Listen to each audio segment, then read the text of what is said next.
Okay, we'll get started. Good evening, and welcome to the thanks Village Board meeting on Monday, July 8th at 7 o'clock. If I can ask the clerk to please take the roll call. Trustee Johnson. Trustee O'Connell. Here. Trustee Bachner.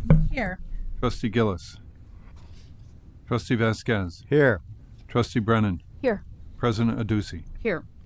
If I can all ask you to please stand to say the Pledge of Allegiance. I pledge allegiance to the flag of the United States of America and to the republic for which it stands, one nation, under God, indivisible, with liberty and justice for all. Oh, how adorable. Jeez. I should have had her come up. Way better than me. Cuter, too. Okay, well, okay, very good. And I think we have a special presentation this evening, so if I can ask Chief O'Shea.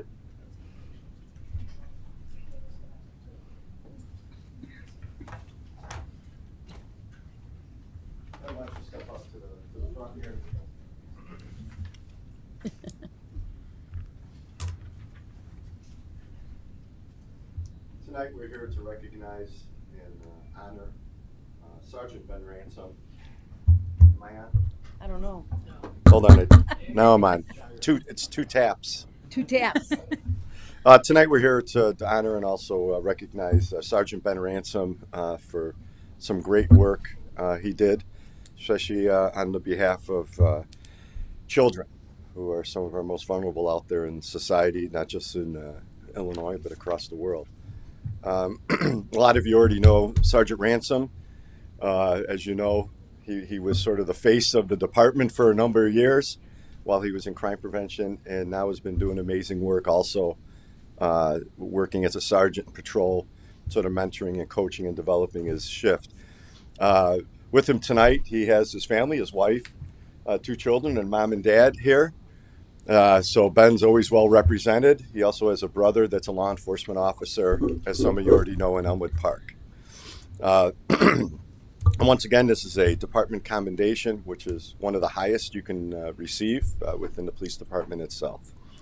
During the month of February 24, you, Sergeant Ransom, a member of the Internet Crimes Against Children Task Force, also known as ICAC, received a cyber tip from the National Center for Exploited and Missing Children regarding a possible child sex abuse material being distributed.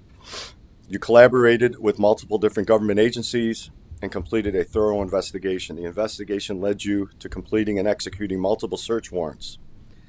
This diligent work led to the identification of the offender. On April 17, 2024, you, along with other members from this agency and other agencies, located the offender, and he was arrested without incident. Upon a search of the offender's phone, hundreds of videos were located that depicted child sexual abuse. The offender provided a voluntary statement implicating himself as to the offender in this case. The offender was charged with multiple felonies to include a Class X felony for dissemination of child pornography. The offender is set to receive numerous other charges through this ongoing indictment process.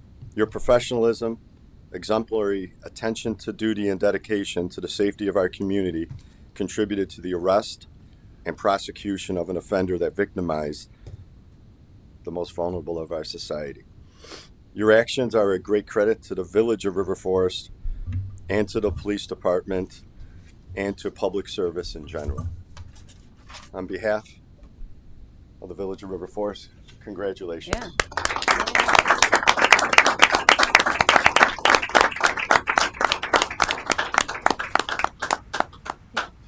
Yeah. Are we able to get a quick photo, Yeah, you have think, their with everyone family, in the front? Jim, why don't you have their family come up and... Those 2 little cute. Great work you did. Yeah, come on.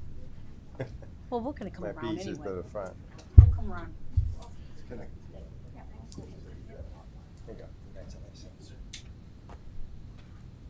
You always want to get next to the village president. Yeah. Congratulations.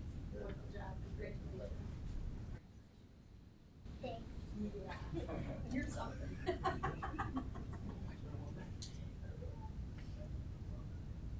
Let us know who we should be looking at. Yeah. Yeah.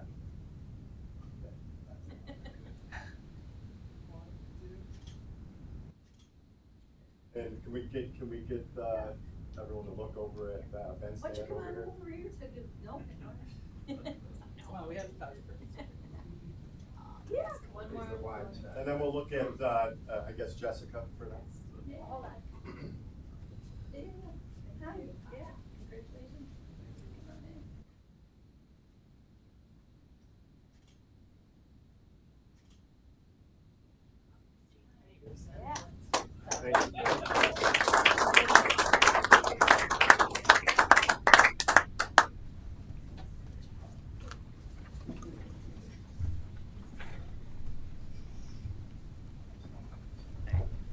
Very good.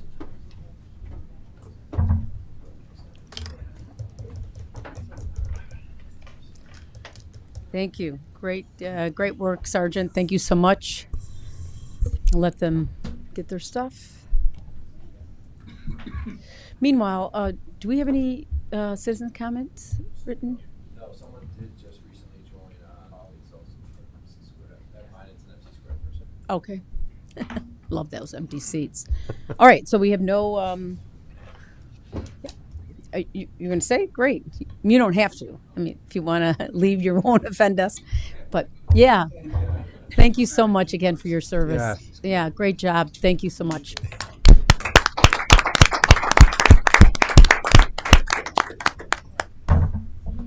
All right, super. So we have no citizens' comments. So now we're to the elected official comments and announcements, and we'll start with Erica, if that's okay by you. Yeah, for sure. Okay. So I'd like to start with a land acknowledgement.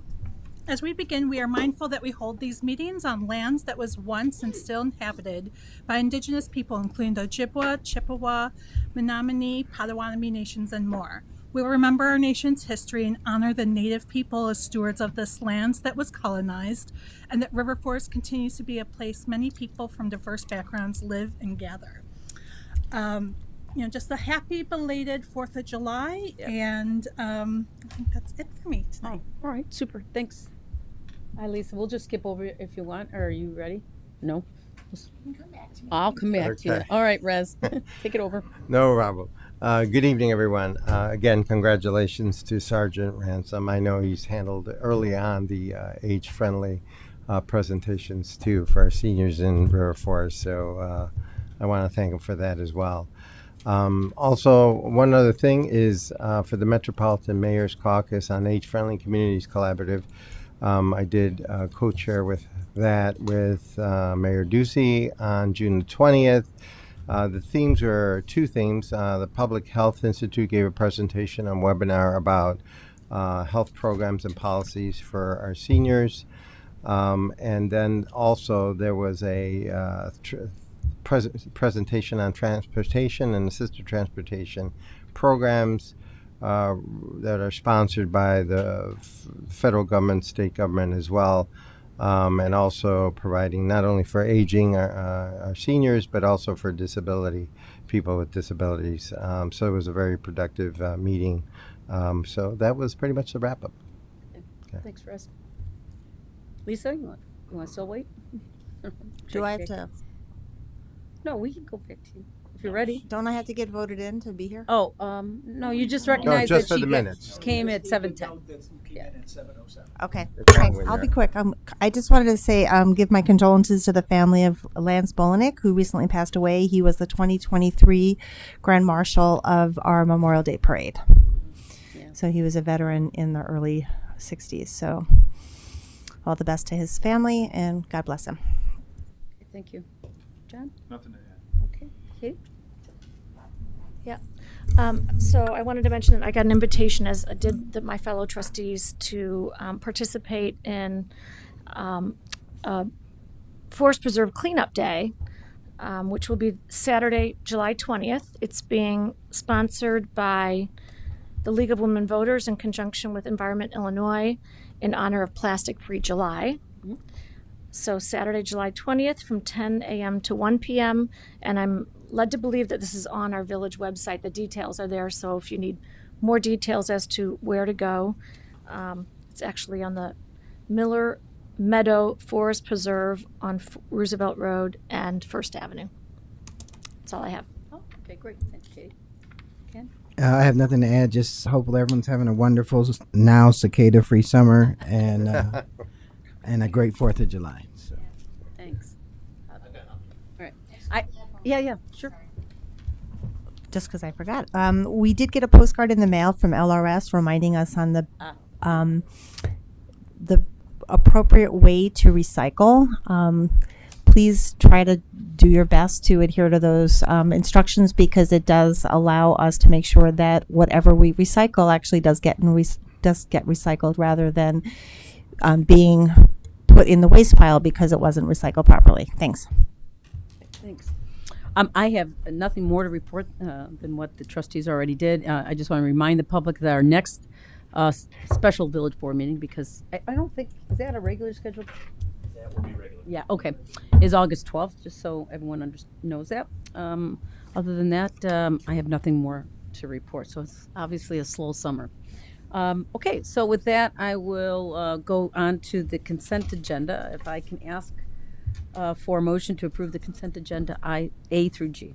I would like to make a motion to approve the consent agenda items A through G. Second. Okay. Any questions or comments? Yep. Pull E off, please. Okie dokie. Okay, well then we need another, I guess, amendment. I need to motion. amend it. I'd like to. Yeah, Which so- one did you do? If E. you move it and the second one, accept Yeah, that. is that okay to I will pull off the E? yes, I will accept Okay. that. Yeah. All right. Okay, any further questions on A through D and F through G? Hearing none, I'd ask the clerk to read those consent items and take the vote. Consent agenda item A, Village Board of Trustees meeting minutes, June 17th, 2024. B, Village Board of Trustees executive session meeting minutes, June 17th, 2024. C, June 2024 accounts payable and payroll, $2,251,322.58. D, administration department report. F, purchase approval, police vehicle not to exceed $28,000. G, purchase approval, core server rack, Decon Computer Consultants, $42,191.55. Trustee Vasquez? Yes. Trustee Brennan? Yes. Trustee Johnson? Yes. Trustee O'Connell? Trustee Bachner? Yes. Trustee Gillis? Yes. Thanks. Okay, if I can get a motion to approve the consent agenda item E in a second. I'd Move- like to Oh, go ahead. make a motion to approve consent agenda item E, please. Okay, Second. okay. I have to apologize. I was looking at the second E. The second E. Yes, I thought they were all rolled into one. I apologize. This is, oh, So I apologize. okay. Ah, Just take the vote. Just Yeah, take the just vote. take the vote. Since we Okay, no pulled it, worries. just take it. It's I all was right. wondering what question you might have. Excuse me, Trustee O'Connell? Yes. Trustee Bachner? Yes. Trustee Gillis? Yes. Trustee Vasquez? Yes. Trustee Brennan? Yes. Trustee Johnson? Yes. Okay, yeah, we're gonna take all the other ones Yes. individually. Well, maybe A through C, if I could do that. Yeah, yeah. All right. So Actually, I would ask that we do them separately. Okay, we could do whatever. All right, so let's take the first one. This is the recommendations of boards, commissions, and committees. This is the appointment of, A is the appointment of a commissioner filling Jill Drury's, I think, position. My nomination is Benjamin Catlett, I think I'm saying that right. Term expiring April 30th. If I can get a motion in a second. I move we approve the appointment of Commissioner Benjamin Cadlick, term expiring April 30th, 2027. Second. Okay. Any comments or questions on Benjamin? Not hearing any. We can take the vote on his appointment. Trustee Brennan? Yes. Trustee Johnson? Yes. Trustee O'Connell? Yes. Trustee Bachner? Yes. Trustee Gillis? Yes. Trustee Vasquez? Yes. Okay, great, thanks. I also want to make sure everyone knows that Eric Simon is also in the audience if there's any questions on any of these appointments. The second appointment is the appointment of for Manola. This is his actual term, I believe, and we're just elevating him to a full voting member. So if I can get a motion and a second to appoint Manola Avalos. I move that we approve the appointment of Manolo Avalos for a term expiring April 30th, 2028. Second. Any comments on Manola? Okay. Just want to ask, so he was a student commissioner. What plans do we have to fill that student commissioner position then? Yeah, I mean, it's a good question. I'll let Lisa Yeah, answer. basically we recruit for it every, I guess, summer for the fall. I know we have had some issues in the past in terms of the timing, but we're working on that. Yeah. And I don't know, Matt, if you want to add anything else, but Seth will basically put in all the on the website and everything, the application, and people can fill in the application. Yeah, and if you And know a we've got student that, right? Yeah. Right, yeah, we would take any recommendations, Yeah. and we also have contacts with some of the teachers at District 90 and District 200 to reach out to their specific clubs, and hopefully maybe Manolo might have recommendations as well. Okay, great. So you're connecting with District 200. Oh, yeah. District 90. Mm-hmm. Okay, thanks. Yeah, good question. Thanks. Okay. So if I can get the vote? Trustee Johnson. Yes. Trustee O'Connell. Yes. Trustee Bachner. Yes. Trustee Gillis. Yes. Trustee Vasquez. Yes. Trustee Brennan. Yes. Okay, the next one is the appointment of a co-chair. If you recall, we passed an ordinance that allowed the Sustainability Commission to have dual chairmanship, if you will. And currently Susan Charette is one of our co-chairs, and Gary Lennon agreed to be the other co-chair, and Eric Simon, being in our audience, is stepping down from the commission, and we'll be honoring him in our next board meeting. So hopefully you can come back and see us in August. But thank him for all of the services that you did for our community and for the commission. But this is actually taking Eric's spot as a co-chair. I did talk to Susan, and she's very happy to work alongside with Gary. So that's my appointment, is Gary Lennon for co-chair. So if I can get a motion and a second. I'd like to make a motion to appoint Gary Lemon as another co-chair for the Sustainability Commission with the term expiring April 30th, 2025. Second. Okay. Any questions on Gary? Yeah, I wanted to look at these separately because I noticed in the packet that we only had the statement of interest and background from one of the candidates, and so I contacted Matt, and he kindly sent me the statement of interest and background on the other two. And I feel that for a position of leadership, we should have a candidate who shows a specific interest and experience or background in the topic, as Benjamin Cadlick shows with a BS Environmental Sustainability. He's working as the sustainability coordinator at Triton.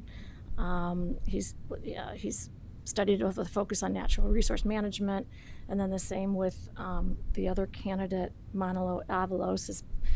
He states as his background that he's an environmental activist. He serves as a member of It's Our Future, president of OPRF's Environmental Club, et cetera. More things as well that show his specific interest in this topic, in this subject area. And when I looked at the statement of interest and background for this candidate, there was nothing that related to sustainability at all. This candidate indicated his interest in volunteering for the village, which I applaud, and he listed 9 commissions or boards that he'd like to be involved in, including the village board. But there was nothing in the statement of interest and background that said anything about sustainability. And I feel that for this kind of position, we should have someone who has experience and can demonstrate a specific interest. Yeah. I'll take care of it. his- Yep, I agree. I Thank mean, you. first of all, Gary is on the commission already. I know that. And, Right, and you and approved he's you approved amazing. Gary, which is interesting. all we're doing is throwing him into the co-chair, of which Eric and others believe he's capable of doing the job. So Eric. Yeah, no, I just kind of respond directly to Katie. He's on the commission, and I think Right. I don't even remember his statement, because there was a time we probably didn't have much of a queue, so we were bringing people on the commission that just wanted to volunteer. We've gotten better at that.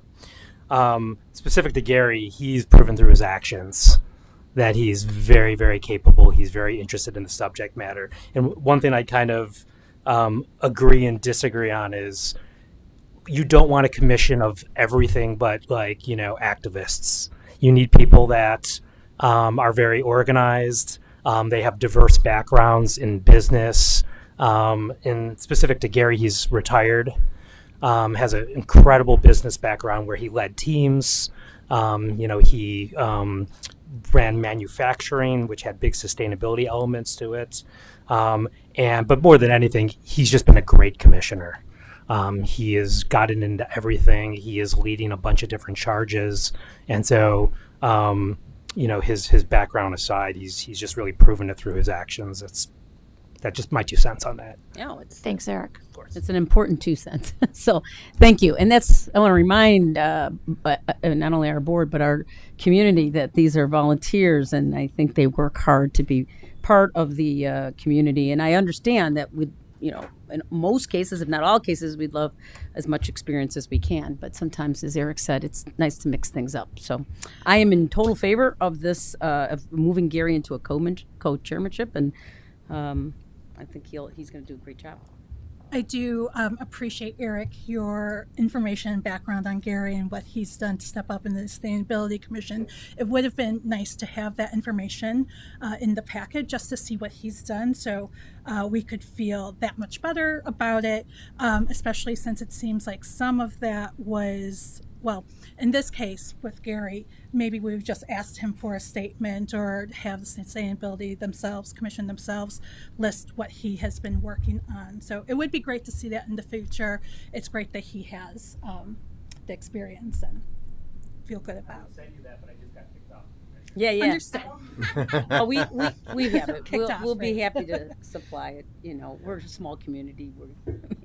Phone call always works. So no worries. We'll get you that, and certainly in the future, I don't think there's any intent not to. Right. I mean, you could always reach out to Matt. He's a good guy to give a call to. But I would ask that we receive the statements of interest and background for any candidates. Yes, absolutely. Thank Of you. course, normally we do. I think Yes. with Gary and Manola, they already were on the commission. They're just moving in different directions. So you would have seen it in the past. But And it's an important step to elevate someone from a member to a chair or co-chair. So I think it's important to have that. Thanks. No, yeah, agreed.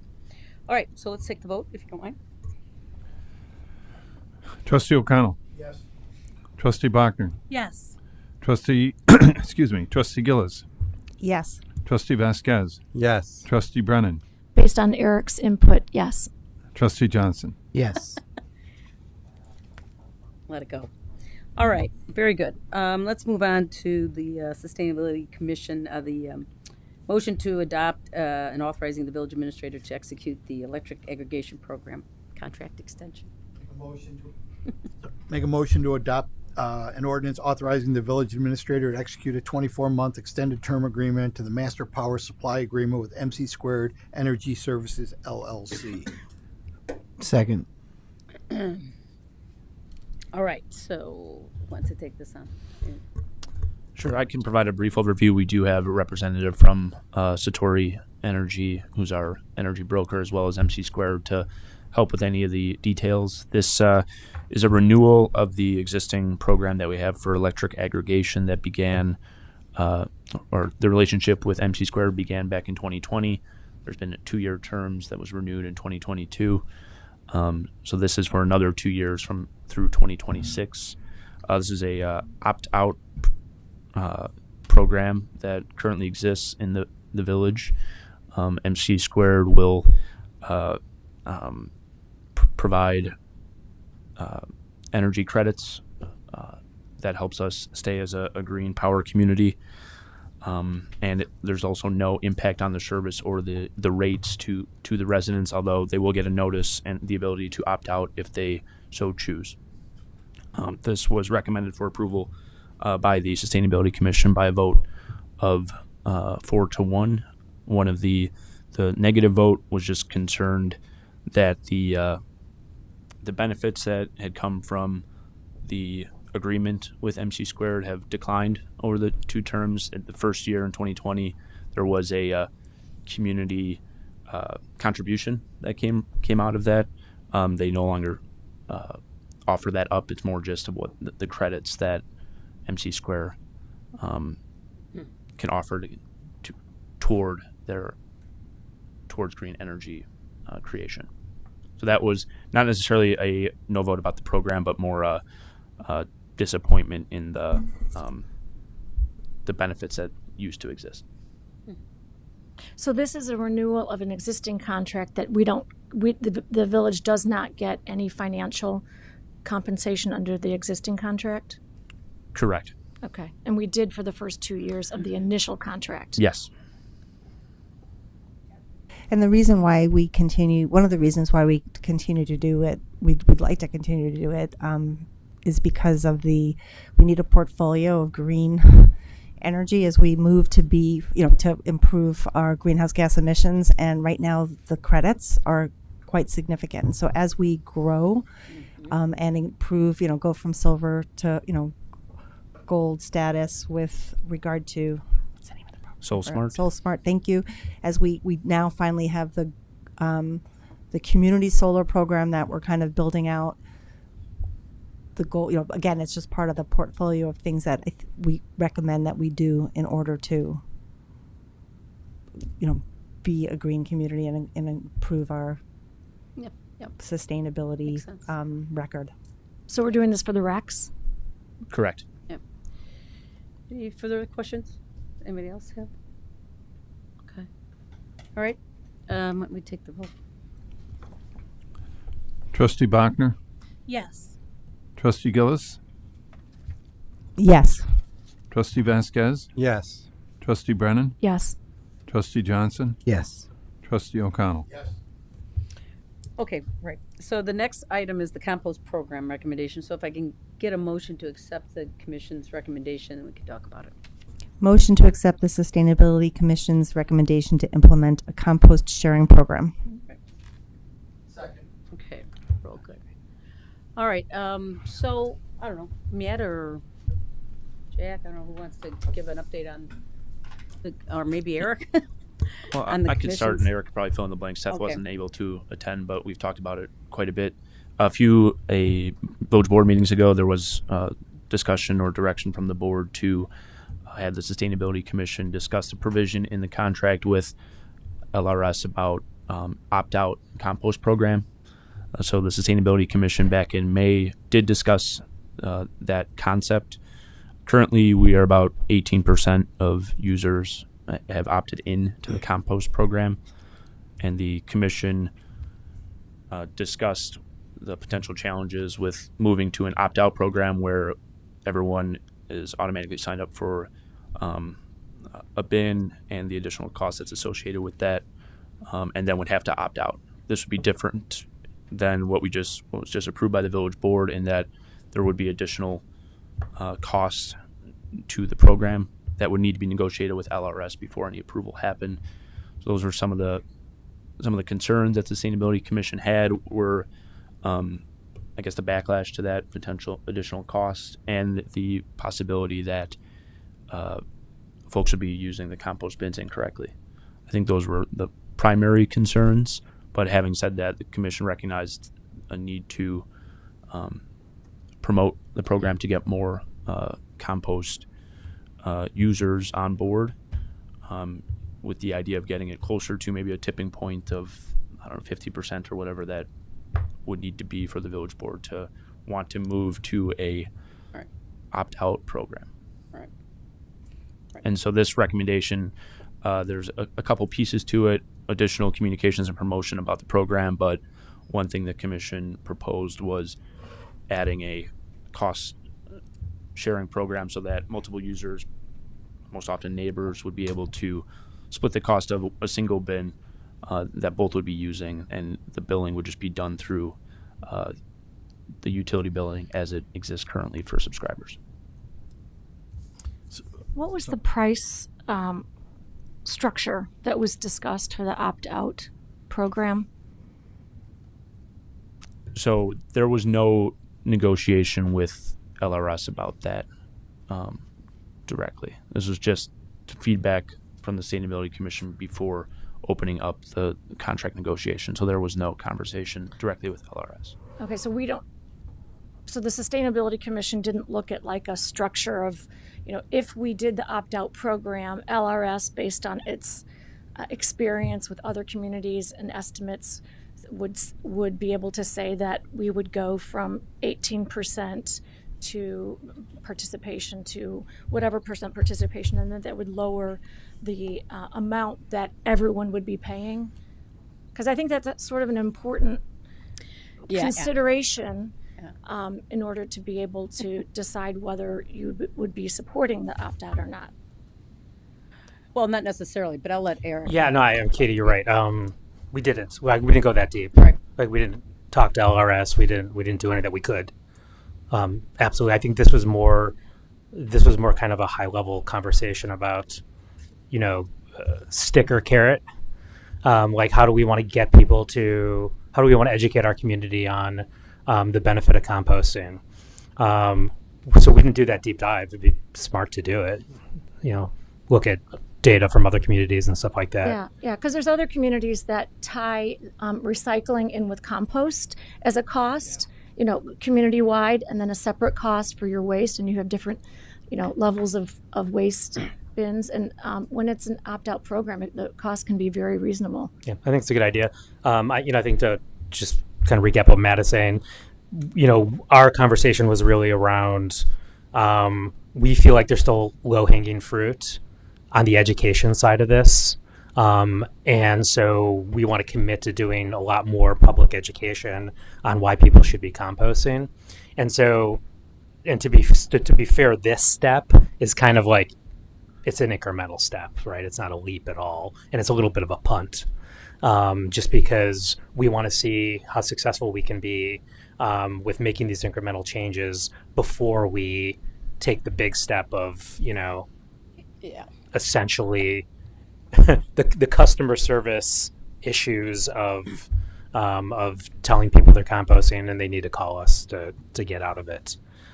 Right. I think we should go deeper, though. That makes sense. I mean, I remember discussing shared bins, and I know that the village on its website supports and encourages shared bins. And I actually had thought that we already had pricing that allowed people to split the cost of the bins. And I remember a former Eric Palm had said that we could do it. I guess we just never implemented it. Yeah, it's like a rogue program. It's just, right, it's not official. Yeah, I thought we were already doing it. Yeah. I think we're not. We're not. Yeah. We'd like to be, though. I think what we decided is to share it with neighbors, but you're right. We never really went to the next And level. we've gotten that direct feedback that Right. people would do it if, because most people don't have a lot of compost. And it was great that we went to the different bin sizes in the last LRS contract. But I think this is then taking it another step to allow people to share and frankly see if that increases. Yeah. So I think that's what this is. Yeah. So I like your term punt, because I think there's a lot of open issues on this. The cost from LRS. What does it do to our systems and our billing process, and how are we going to make sure we collect it? So, on this one, I think this one almost needs to go back and have them do more work on it before we go any further on this one. So the sharing. Mm-hmm. Yeah. Yeah. What is it about the sharing that concerns you? We don't know any of the costs, so we don't know the cost. No, we do. Here, I think you're missing it. I think Katie was talking about opt-out program. Yeah, well, this is about sharing a program. I know what this is. Oh, so okay, but I think hang on, that's a great question, but I think Eric can. It's not a significant. Eric, Matt. That's Matt. No, I got it. Oh my God, you said Eric. A compliment. Hi, Matt. I'd like to meet Kathy. Matt and I go way back. When she said Eric Palmer.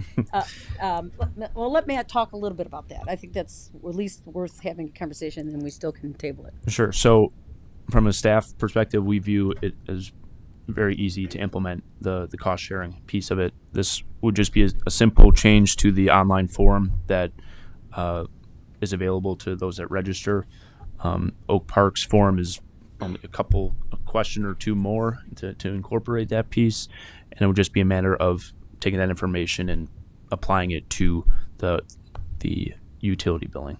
Yeah, so I think, Bob, that this is a great first start to get people to share their bins. I think that's what the commission talked about. It's little to no significant cost to the administration, what Matt just said. And it allows us now to creep that percentage up to a point that we can have a conversation around opt-out. Right now, it's not even a consideration because it's such a low percentage. And the So may we approve the motion and Yeah. then send back to the Sustainability Commission the direction to then further explore opt-out? Well, and the cost from LRS. Well, Right, you that- that's part of, Including that's that. part of the opt-out. So that's where my problem is. When I read the packet and there's things that we have to go back and negotiate, and we're kind of we're going this way and that way. I'd rather have the commission come forward with one packet and say, we've done our homework. Here's what it is. It's my opinion. Yeah, no. I mean, we can do that. I Yeah. just want to make sure what you're asking the commission to do in terms of, doing the research, which is fine. I mean, Eric indicated that it's a good idea to find out what the cost is, and maybe the cost is lower, but maybe the amount of, the cost to the public for taking over the composting may be quite higher than the savings. And maybe that's what we need. I think our friend Matt's going to get a lot of phone calls to say how much does this cost. No, that's why we're not Okay, approving okay. opt-out. I mean, if you read the packet, it's about not approving opt-out. It's approving just the sharing portion of it. Oh, okay, all right, then. I don't know how much it costs me as a resident to share. So this would just be whatever the cost of the current bin is split between two neighbors. So Yeah, it's so it's really, right now, Not covering any I costs. share mine, but I pay it all. What I'd like to do is, share it with my costs with my neighbors, but there's no way right now for it to be done. So this would give Matt the authorization to begin, billing it in that way. yeah, I think informal agreements exist throughout the village. This would just be the village doing the billing for it. The Billing. LRS's service delivery would be the same because there's the same amount. Garbage bill, so I have no idea what the costs are. Understood. Yeah, but I do, for instance, and so yeah. I understand that. Okay. I'm trying to be able to answer the questions for all the residents, so Matt doesn't. Yeah, I will. It's not All about doing. Matt. I think. Thanks. I think just to be clear, we're not looking to do an opt-out program right now. But I like the idea of sending that piece back to the commission for evaluation and analyzing the cost. I think that would be interesting. Katie's right on that. I think it would be very interesting to look at. And part of the share a bin program will be additional education in which there can be, with the current cost structure, this is how it would split. So we're neighbors. Yeah. Want to split a bin? Yeah. Sure. Here's your options, 50-50. Right. Right. And we're both responsible Right. then Yes. for it through this. Right. Matt, when do we negotiate with LRS next on recycling, composting, and garbage? The contract expires in 2027. There's a provision in there that allows for the village to discuss the opt-out program in the term. I don't think there's a specific period when that exists. It's just within the life of that contract. So if the Sustainability Commission then begins to look at opt-out and what the costs are, they are essentially working with LRS along with you to see those costs then? Correct. I think it would begin with conversation staff having with LRS to see what the starting point is and what that rate would look like, and then kind of going from there. I'm not necessarily sure that the commission directly negotiating with LRS. That's Maybe kind it's of a my presentation could happen. LRS, I think, has come out to a meeting, but I think for something like this, it would be best left for the staff to perform and update the commission and the village board as we So went through that. Yeah, so why don't we say this, if you all okay? I mean, I think we should go with the shared program. I think I think our residents would love that opportunity to share their bin and share the price. And then direct the staff along with the commission to evaluate, the opt-out program with LRS. Is that fair enough? I mean, keeping with Katie said. So, I mean, which I think is kind of a little bit of what it said, but not quite. Well, how do you feel about that? Can I just add one Yep. just point of clarification? As part, and then the staff, say staff, or somebody on the team, in addition to, it would start with outreach to answer some of the questions that Trustee Brennan does put on the table. Yeah, yes. Like even before you start negotiations. So if you do this, like what are the dynamics for a similar sized community? Then we can get what would it cost, and then we can see if it's Yeah. I think that's a good idea because I think there are a lot of pieces to it, a lot of details. For example, I think at the Sustainability Commission meeting, someone raised the issue of, well, as a side benefit of our offering curbside composting right now, the village Public Works offers finished composting to those who participate, and they bring a truck full of finished compost and will drop it off in your driveway. And someone had said, well, if we go opt out and we have many more participants in the village, that's going to be a strain, or could be a strain, on Public Works. And so then the conversation just sort of said, oh, well, maybe we shouldn't be doing the opt out then. But what I would encourage is that was a side benefit. That's a tail wagging the dog if we cancel that if we don't do opt out because of that. What we had done in the past was we had a big dumpster of finished compost that I think was over at the depot, and people could go in their cars and fill up, a couple of buckets or what have you, bring it home. And that would suffice as a side benefit. We don't have to not look at opt out because of, the overwhelming nature of a side benefit. Yeah. And I would also say, similar to that, there was a comment made at the Sustainability Commission meeting where this was considered about, well, people, who aren't used to composting aren't going to know how to do it, so they probably are going to do it wrong. And I just, we could have had that conversation about recycling 30 years ago, and they probably did. I think the reason, you said education, I think we need to couple this with good education, and I think that's the plan, that's the intent. Right. So I would encourage the Sustainability Commission to be forward thinking about what our goals are, and not do this because of a fear that people aren't going to do it right. Agreed, but I don't think that was the case. I think the big case was the cost of how you send a dollar figure off to a resident, and they didn't agree to it. So I think that was the major obstacle, is how do you doing an opt-out program is a difficult thing because they have to actually opt out.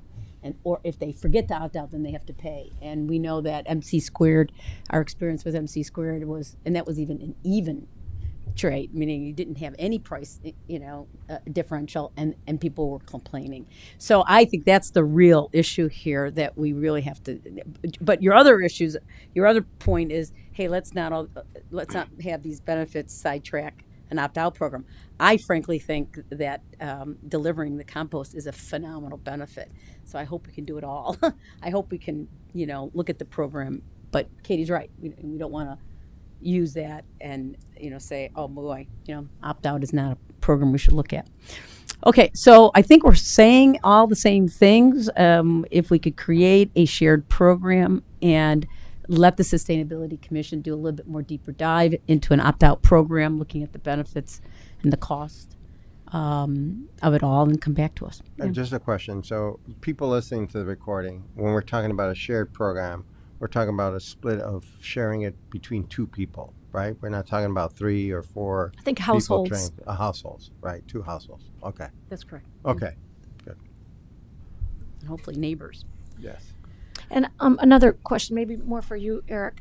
Do you think it would be helpful to look at the numbers since the inception of our curbside composting program? Look at the tonnage that has been composted and the tonnage of our landfill, and see if we have been subsidizing the landfill costs by those who've been participating in the compost program? I don't know the answer to it, but I think it would be helpful to know, because in the end, this opt-out compost program could actually be a cost savings if we're not spending a higher per ton amount for the landfill cost. And we get that data. So we haven't cut it that way, but we have access to that. So, and by the way, that's the way we'll see if the sharing increases usage. The only way we can do that's through tonnage, since it's not going to be more bins. So yeah, no, agreed. Yeah. We'll kind of, work with Seth to get the freshest data on that, and There's a look at it lot from more that data to be perspective. had here. Yeah.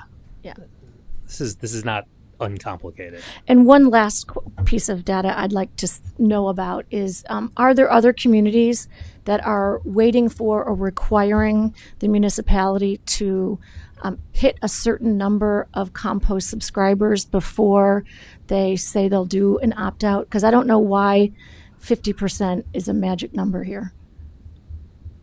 Right. I don't know if that's arbitrary or if that's based on data.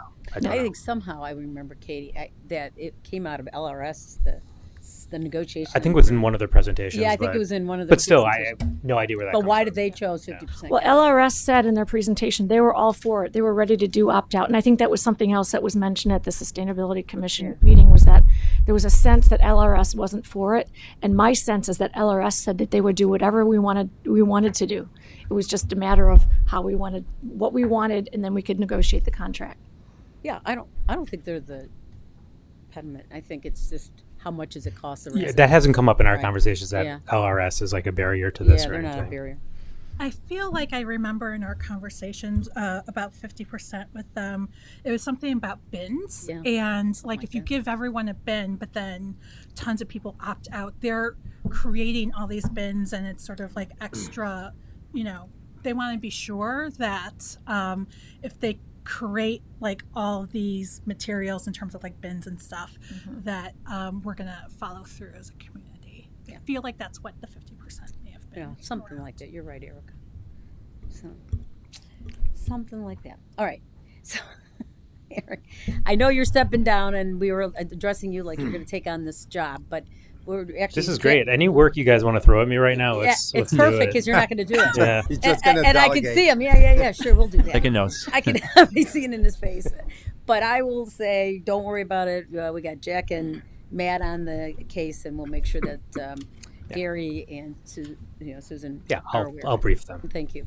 All right. So, okay. So I don't know where you guys want to go with this, but I think, the SHARE program is worth voting on because there are people that I think want to do the SHARE program. Yeah. But I just have a point of clarification. I think I know the answer to this question. If two households share, and if we maintain a certain number of households that we want to be subscribing before we do something with the if the number of subscribers is still an important number, do the number of households that are sharing count as two, or is it the bin as one? Yeah, I think we would look at it as the households rather than bins. I thought that was the answer, but I wanted to yeah, clarify. that's a good question. Okay. So I think we've been around and around. I don't know if our motion is different than. So the way the motion is presented Yep. as suggested by Luke, it's limited to only accepting Yep. this sharing. Program. And as far as the rest of the direction, that can just be direction. If everyone is in favor of the follow-up that's been discussed here, no second motion is needed as long as the Sustainability Commission, staff actually is directed to do that. Yeah. So if Matt is happy with that if that's concrete enough, you don't need to have a second motion. I'm sorry, I have one more question. The anticipated rollout for this, if we approve this tonight? We should be able to have it up within the next few weeks. Wonderful, thanks. Okay. All right. I think that's good. All right. So I think the motion stands. If we can maybe just take the vote on the motion. Trustee Gillis, Yes. Trustee Vasquez, Yes. Trustee Brennan, Yes. Trustee Johnson, Yes. Trustee O'Connell, Yes. Trustee Bachner. Yes. Okay. Great. Okay. So on F, this is amending. If I can get a motion for F. Motion to adopt an ordinance updating the tree and shrubs chapter of the village code to comply with the requirements of the Morton Arboretum grant process. Second.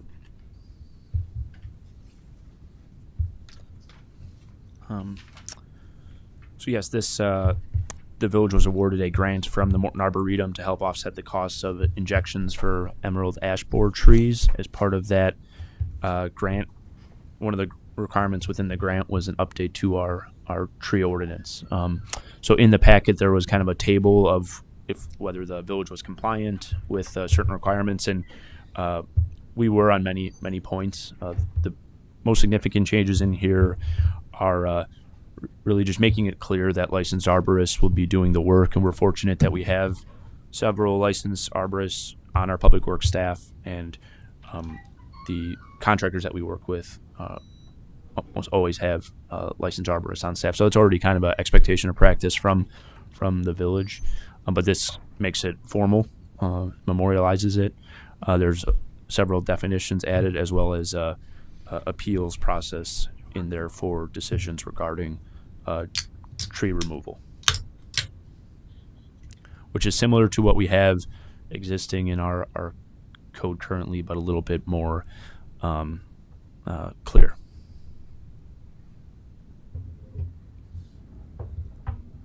And this was unanimously recommended for approval by the Sustainability Commission. Any questions? Matt, I'm for this. There's a typo in section 584, and I'm going to recommend that we do a global search on 3 different things in this document, but I'm for it. 584, I think we mean to say the word may, but it just says a, probably part of the redlining in the third to last line.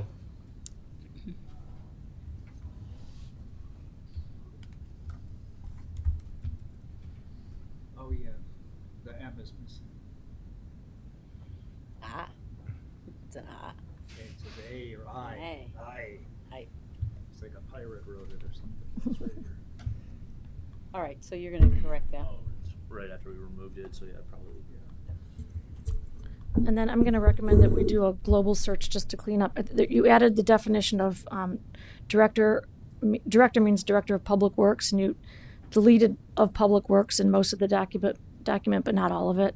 So you just want to do a director should be director. Yeah. Right. Those would all be Scrivener's issues, though. We can do that, Exactly. and it wouldn't have to come back. Yeah, another one is, I think there was an attempt to make it gender neutral from his to there. It missed it in a couple parts.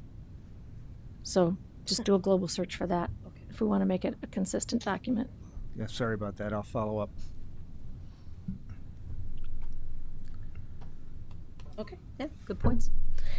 Okay, all right. Thank you, Katie, for catching that. Anything else? Any questions regarding the actual ordinance itself, our village code? Trustee Vasquez. Yes. Trustee Brennan. Yes. Trustee Johnson. Yes. Trustee O'Connell. Yes. Trustee Bachner. Yes. Trustee Gillis. Yes.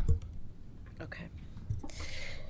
All right, then we'll move on to new business, which is the presentation on the lead service line program. So, Director of Public Works.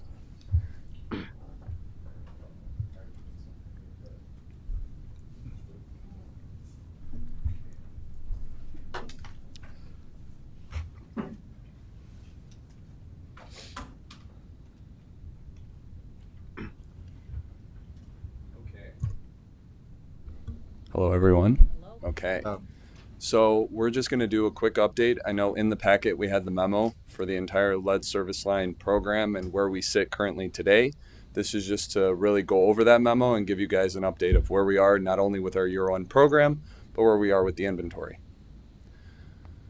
So, effective January 1st, 2022, the Lead Service Line Replacement and Notification Act, LSLR-NA, replaced the former lead service materials inventory requirements found in the IEPA Act. Under the Replacement and Notification Act, the village is required as the owner and operator of the community water supply to develop and maintain a comprehensive water service line material inventory and replacement plan for lead service lines and galvanized lines within the water distribution system. Okay, so here's a quick overview of what we're talking about oftentimes when it comes to ownership responsibilities. In the blue, we see the water main, so that is typically located either in the parkway or in the roadway.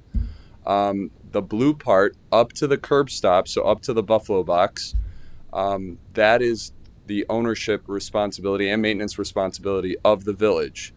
Now, in the yellowish color, that is typically the ownership and maintenance responsibility of the homeowner. Now, as part of the act, it doesn't differentiate the replacement of that or whose responsibility is. They put that on the owner or operator of the water system. So that is how we become responsible for replacing lead service lines, even though we technically don't own and maintain the yellow part. Mm-hmm. So this is where we are currently with our inventory. So Public Act 102-0613 requires owners and operators of water systems to develop and maintain an inventory of lead service lines, as well as to implement a comprehensive plan for the replacement of lead service lines. So this is just a quick time frame of what we're doing in terms of the inventory. So April 15th, 2024 is the first time we submitted our draft final service line material inventory and our draft replacement plan. That's been done. In April 15th of 2025, we will do an update based on comments received and based on where we are with doing our inventory and what we've been able to identify. We will do that for 2 more years until April 15th of 2027, where at that time, any comments received by the IEPA and where we are at with our inventory, that becomes final. That becomes what our actual responsibility is to complete. Okay, so how we've been going about finalizing our inventory. First and foremost, utilizing historical information, capital projects that we've completed as a village in the past, permits taken out by private residents to complete work, along with reported maintenance. Not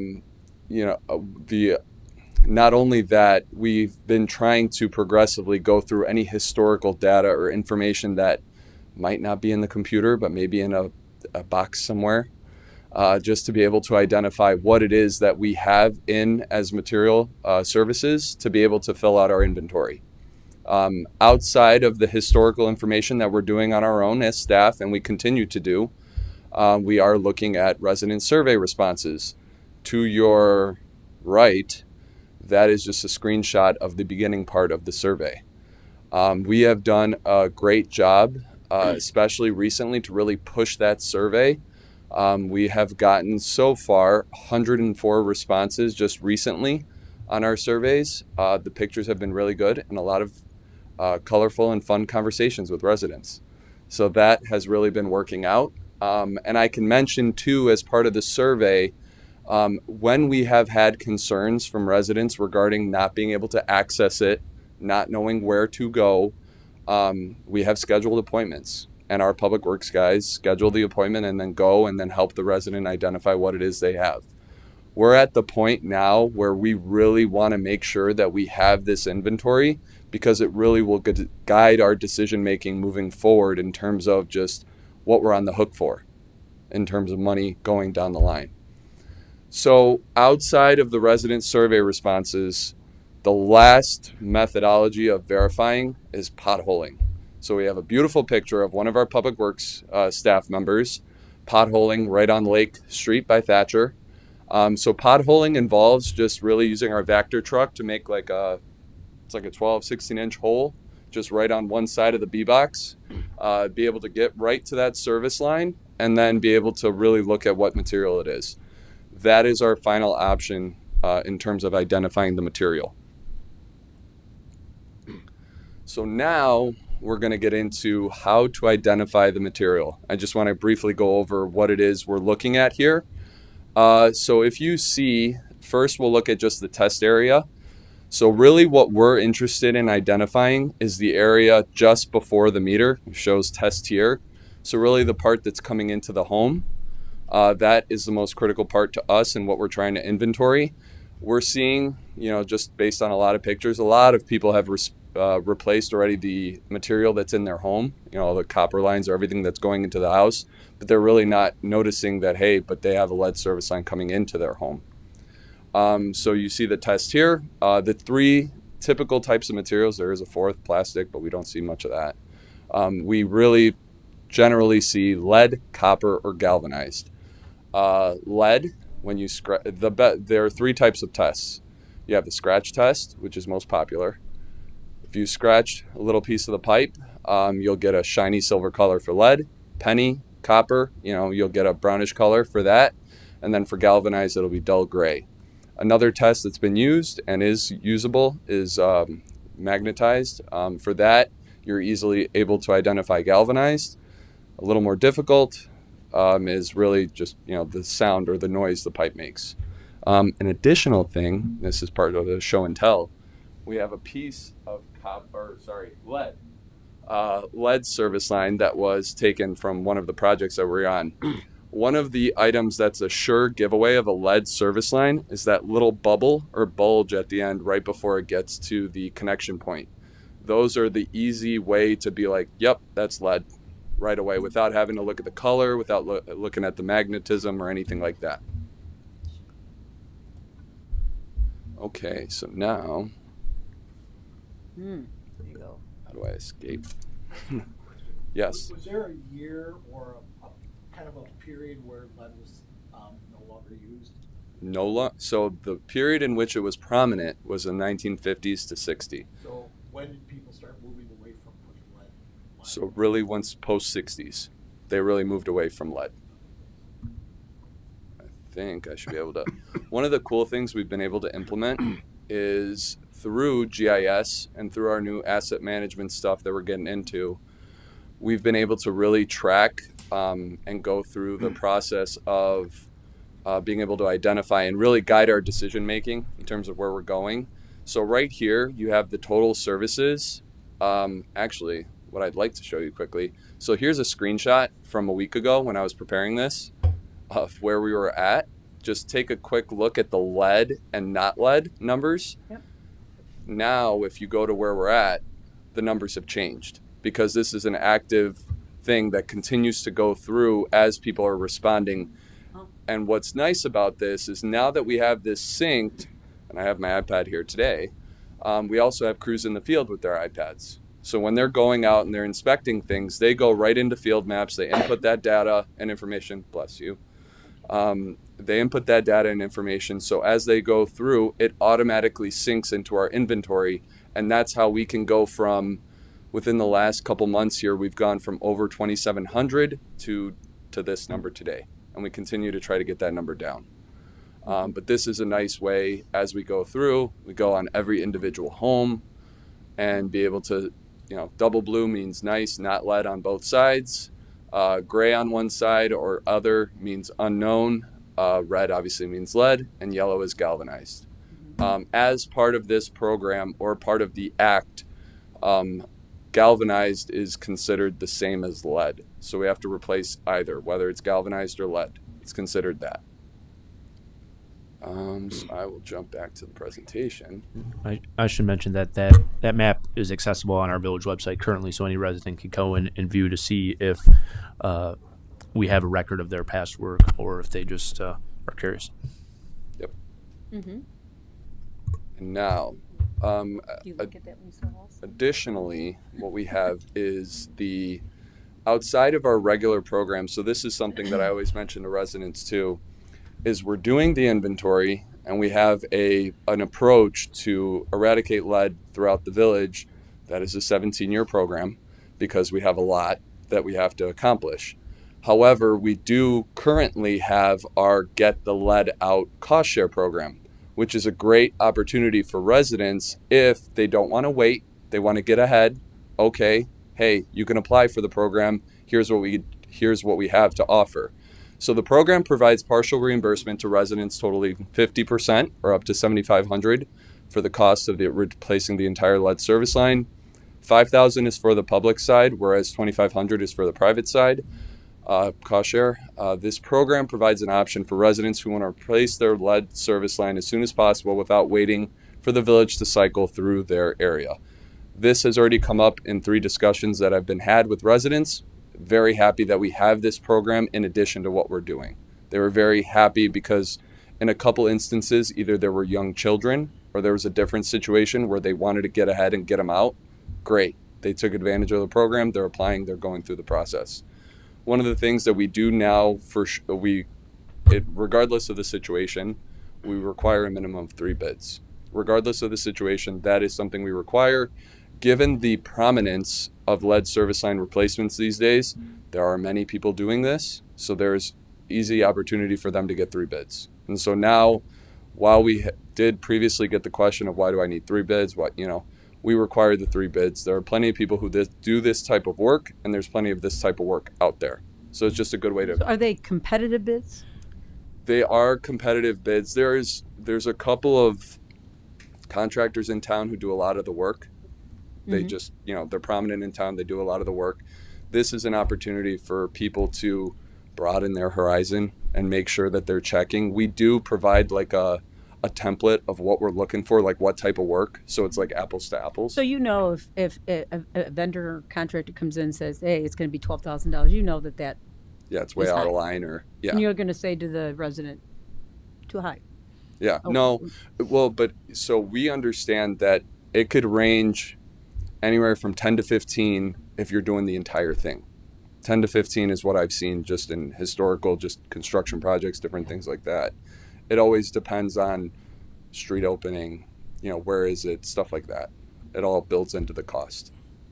So, but given the new sheet that we've also provided in terms of what type of work for each type of thing, it allows contractors to be bidding the same thing, to understand what they're working on. So is the 3 bids in response to questions around whether contractors right now are trying to take advantage of this program because they know that the village is going to offer up $7,500, so they're just going to pad their estimate higher because they know folks are going to get this, and so they keep it competitive. I know that's something that we as a board were talking about.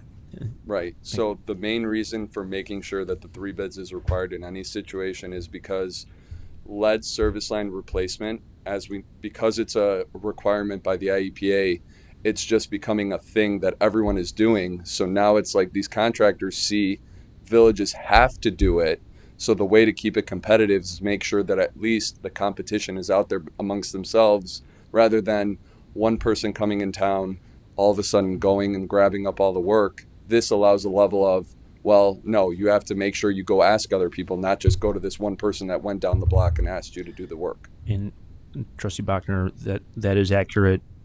In the past, the program didn't mandate 3 quotes. If there was, because the subsidy was capped, there wasn't a concern about, since we're only paying $5,000, if a resident wants to go pay $20,000 for their preferred vendor, then so be it. But we're only paying $5,000, and there wasn't 3 quotes mandated. It came to our attention that there was concerns about the folks upcharging residents, and so that's what we looked at the program a few months ago and made it clear that we want 3 quotes for everything.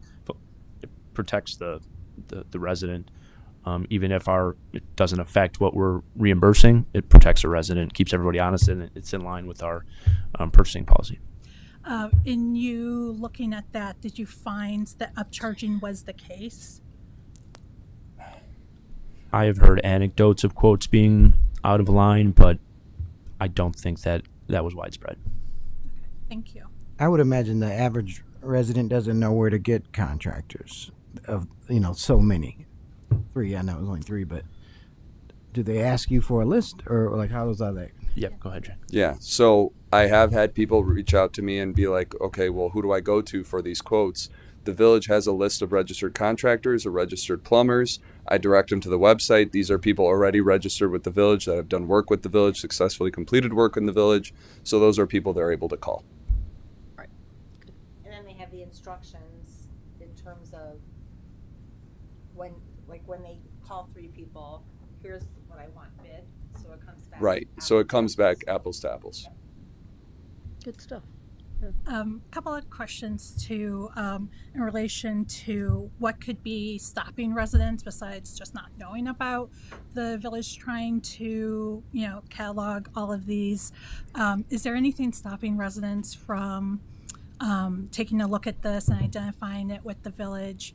I wonder about is it something that they would then have to report? I don't know if they automatically have to report it anyway, but if you don't know it, you don't have to report it. Potentially, I've seen that with lead paints, in walls, so that's my first question. So in terms of being scared to report it because maybe there's a negative effect or impact, there is nothing that comes from or negative that comes from reporting to us what you have. For us, the village is required to have an inventory. As a resident or a homeowner, I would suggest if you had the opportunity for the village to replace it, I would take advantage of it because it's something that's being given and that's required by the village. However, the resident has every opportunity to reject or deny us. On the village's end, we would have to document, we attempted, they rejected. We attempted, they rejected, so that the village is covered in terms of what it's required to do to notify as the water supplier. So there's no negative impact from the homeowner's perspective, because if they want to reject us and not, allow us to replace their service line, they can. Bless you. But on our end, if they reject us, then then we just move forward. But it may be something that they don't want to look at because if they know it, then they have to. If they go to sale, right, then they have to spend the money. Is I think what Erica's trying to say is if they know it, they have to spend the money. They may not have it, and life goes on. But it sounds like it's going to get reported anyway. Eventually. There's no disclosure as it relates to lead service within residential or even commercial. You don't have to disclose it. When you sell it's an inspection item like anything else. It comes up, but it's not something you have to disclose. Okay. But that's interesting. If you do an inspection and it's lead, it's going to come up. So it's going to come up. It's going to come out. Yeah. And on our transfer inspections, we have what type of service line it is. So we do that right now on purchase transfers. Right. And then my second question is, I know we had through Public Works a little while ago something where we went to every single resident who had older machine so we could change that out. I know this is a 17-year plan, but is there anything that you guys are anticipating in the near future where you would begin to contact residents directly and say, we would like to get this information, and when can we come over to do this? So for that part of it, as part of the continued part of my presentation, we will, as part of our year one replacement, so in our year one service area where we are going to replace the service lines, we are aggressively going after that information. We started with a letter.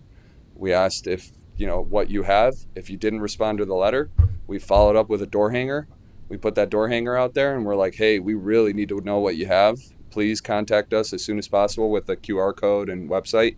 And then on the last step is if they don't still answer after 2 tries or 2 points of communication, we go out and pothole. We're going to pothole in their parkway, not in their front yard, in their parkway to see what they have. And then we will continue to try. So for us, it's a matter of we will continue to push these methods of communication and getting those survey responses.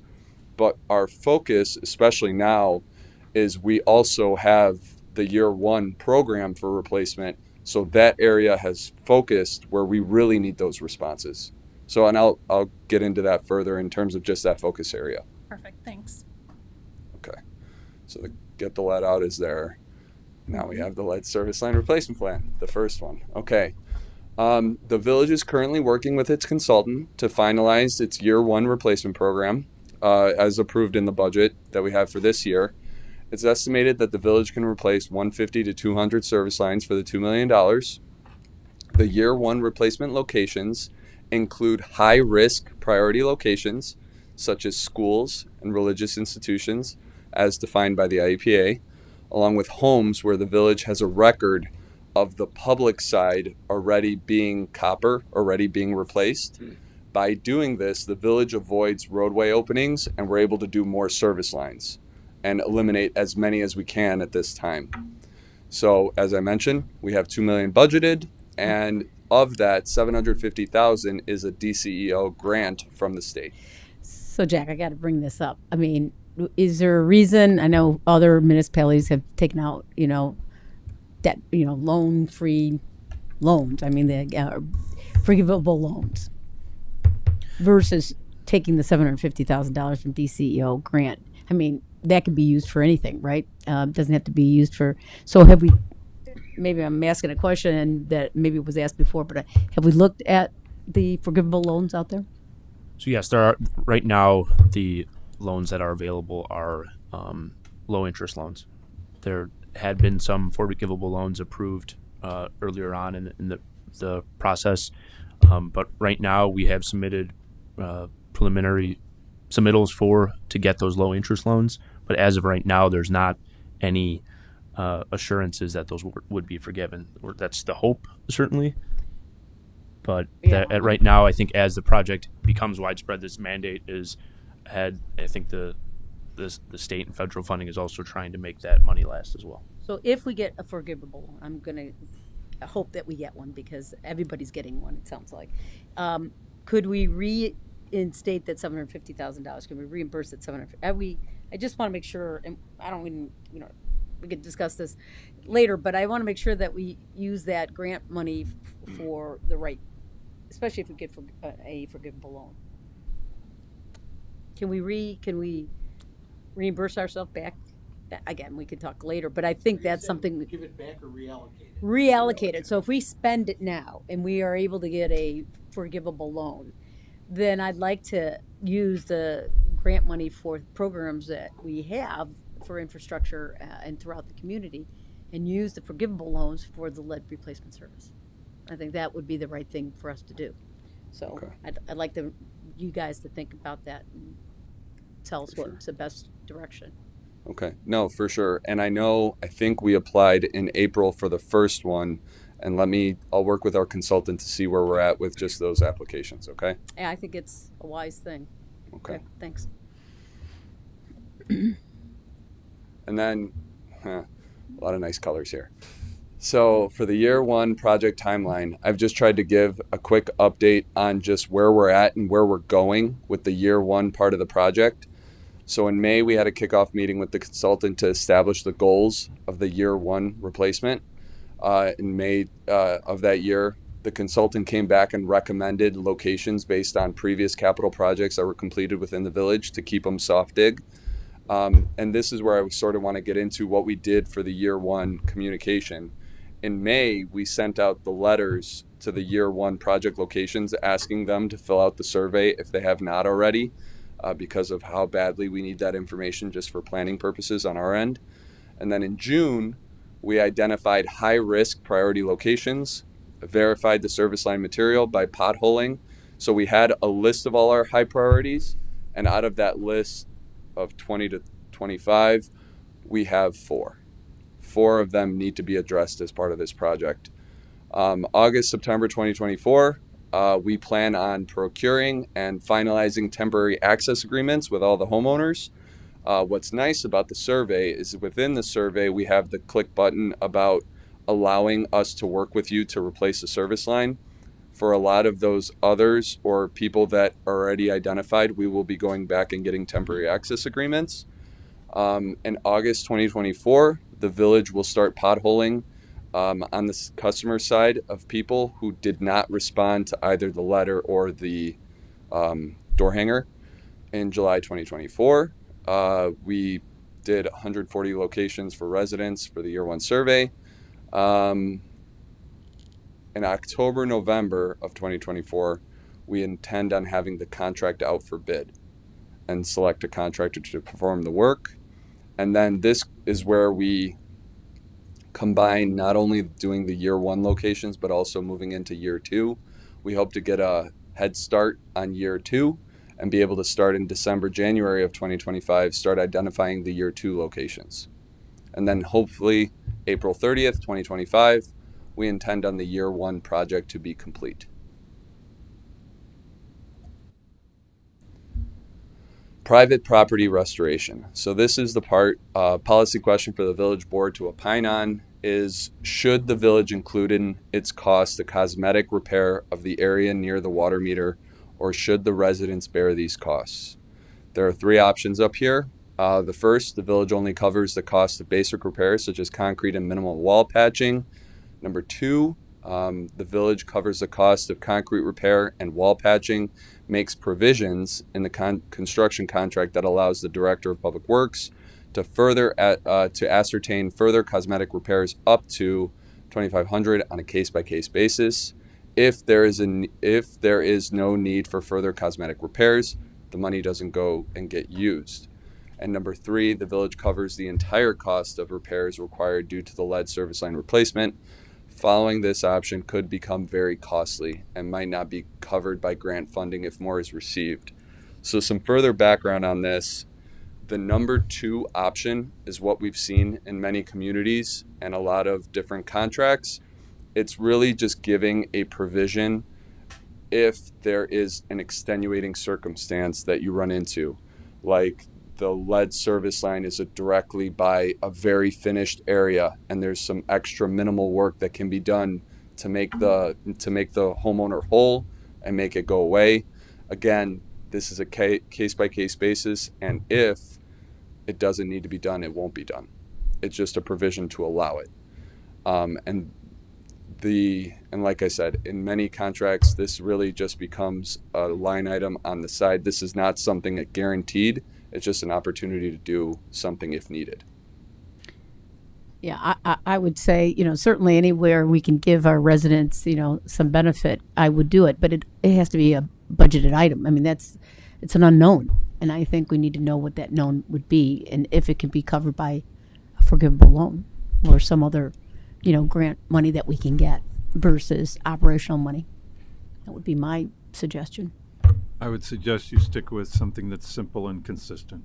So don't worry about how finished the basement is. You're only going to go this far for everybody. Yeah, that's a good point. Yeah, my concern is the definition of cosmetic is one person's definition is different from another person's. Good point. So it would seem to be easier to have us offer up a certain amount, but not to decide whose cosmetic counts and whose doesn't, because it seems hard to define. Yeah. Agree. Yeah. So I think it sounds like, you have to have what is the standard of what you would fix? And it has to be consistent. Yeah. Right? Or no? Did you say something different? Do you really want to have discussions about whether or not they should help finish their basement? Well, and No. Make it simple, make it consistent. Everybody gets the same level of service. Doesn't matter what their basement looks like. Sounds like number 1. Yeah. Yeah, and you're right, John. I mean, and you look at it would be a cost item, and not an insignificant one either. So unless Rosie says yes, I don't know how it goes. Rosie, you got the money? Yeah, Rosie, you got the money? It doesn't sound like it. All right, well, it's one. Okay. It is. Perfect. Right. That is all I have. Any other questions? I just have a random question. So I'm embarrassed to ask it, but I would imagine that there are several houses next to each other and they're all built around the same time. They all have that issue. Now I know there's new construction and construction happens all the time, but it's not a situation where a lot of homes are together and they're built around the same time, and we know that that's all lead, or no? So there are situations where a block is clustered, right? Where it's like, yes, they were built near the same time.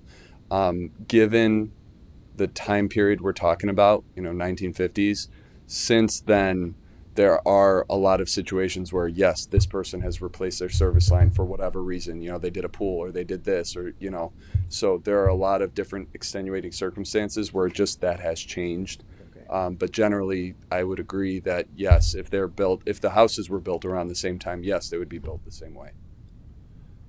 you know, typically in our village, everything's lead. Yeah. You just assume it is. The way you get out of that is when these homes were originally built, they usually had one bathroom. You know, that's the way people lived 80, 90, 100 years ago. They had one full bathroom.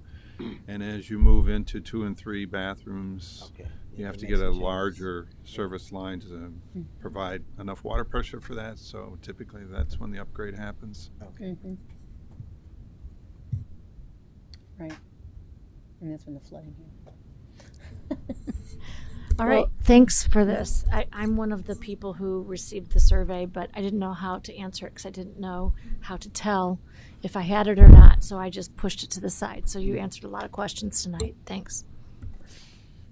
Good stuff. Thanks, Jay. Thank you. Yeah. All right. Well, that kind of concludes our regular scheduled meeting, and if I can get a motion to go into executive session. Okay.